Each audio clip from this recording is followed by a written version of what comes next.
ने दी है और उसी की गाइडेंस भी उन्होंने आगे के लिए दी है। और लिक्विडिटी में तो जैसा आपने कहा, उसको वो सिचुएशन के हिसाब से निम्बल अप्रोच में कभी इन्फ्यूज करेंगे, कभी सक आउट करेंगे। तो ये दोनों overall accommodative withdrawal of accommodation continue करेगा। विड्रॉल ऑफ अकोमोडेशन कंटिन्यू रहेगा। हमारे साथ लक्ष्मी अय्यर भी हैं, CEO investment advisory business Kotak investment की। लक्ष्मी, क्या हम लोग टर्मिनल रेट की ओर बढ़ रहे हैं अगले 1-2 बार में, या ये सब कुछ ओपन है? क्योंकि उन्होंने अपने जो समरी दे रहे हैं तो उसके लास्ट में एक लाइन बोली जो बहुत नोटिस लेनी चाहिए कि बहुत सारा जो ग्रीन एवोल्यूशन चल रहा है, ESG कंप्लायंस बहुत चल रहा है, इसकी वजह से सिचुएशन पूरी ओपन है। अभी पता नहीं कहाँ से क्या क्या चीज़ें आ सकती हैं। देखिए, उन्होंने आज जो रेट हाइक किया, जो उन्होंने स्टांस मेंटेन किया है, इसका ये मतलब भी हो रहा है और इससे हम अनुमान लगा सकते हैं कि जो रेट हाइक की जो प्रक्रिया है वो जारी रहेगी। हालांकि ये हम मान के चल सकते हैं क्योंकि ग्लोबल ग्रोथ में थोड़ी सी नमी दिखाई दे रही है और उसी के तहत हमने भी हमारे जीडीपी के अनुमान में थोड़ी कटौती की है।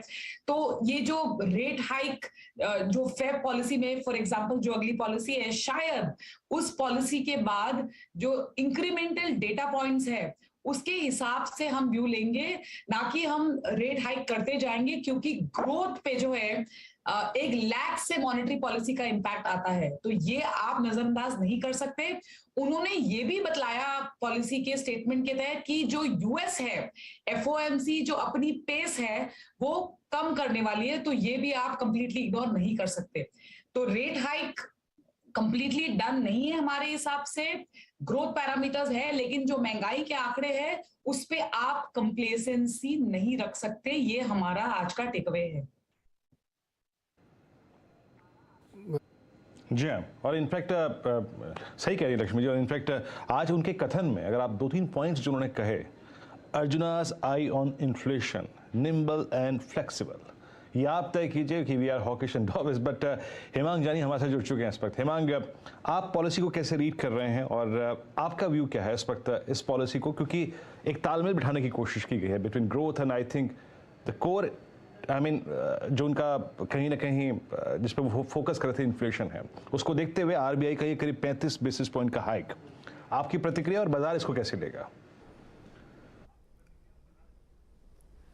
डेफिनेटली जो रेट हाइक है वो तो मार्केट के एक्सपेक्टेशन के अनुसार ही है। मेरे ख्याल से ज़्यादा इंपॉर्टेंस इस बात की होगी कि जो 10 ईयर बॉन्ड यील्ड है उसमें भी हमने लगभग 7-8 बेसिस पॉइंट का इंक्रीज देखा है। बट अगर आप देखें तो despite the fall in the crude price and commodity prices, जो रुपी पे जो प्रेशर है वो अभी भी बरकरार है और अभी का जो ट्रेड डेफिसिट का नंबर आया है वो भी काफ़ी बड़ा है। तो मेरे ख्याल से जो एक एक्सपेक्टेशन मार्केट की थी कि भाई रेट हाइक का जो फेस है वो ऑलमोस्ट खत्म हो चुका है, वो शायद थोड़ा सा एक्सटेंड हो सकता है। और ये इस पे भी निर्भर करेगा कि यूएस में जो 12 तारीख को जो CPI का डेटा आता है वो कैसा आता है। तो मेरे ख्याल से एक शॉर्ट टर्म मार्केट के अंदर एक रिलीफ है। हो सकता है कि जो बैंक निफ्टी है या कुछ बैंकिंग स्टॉक्स है, PSU बैंक या NBFC, उसमें एक स्पाइक देखने को मिले। पर मुझे कोई बहुत बड़ा इसमें एज ए इवेंट में नहीं समझता कि बहुत बड़ा इंपैक्ट कैपिटल मार्केट के ऊपर ये डिसीजन की वजह से आ सकता है। जी, तो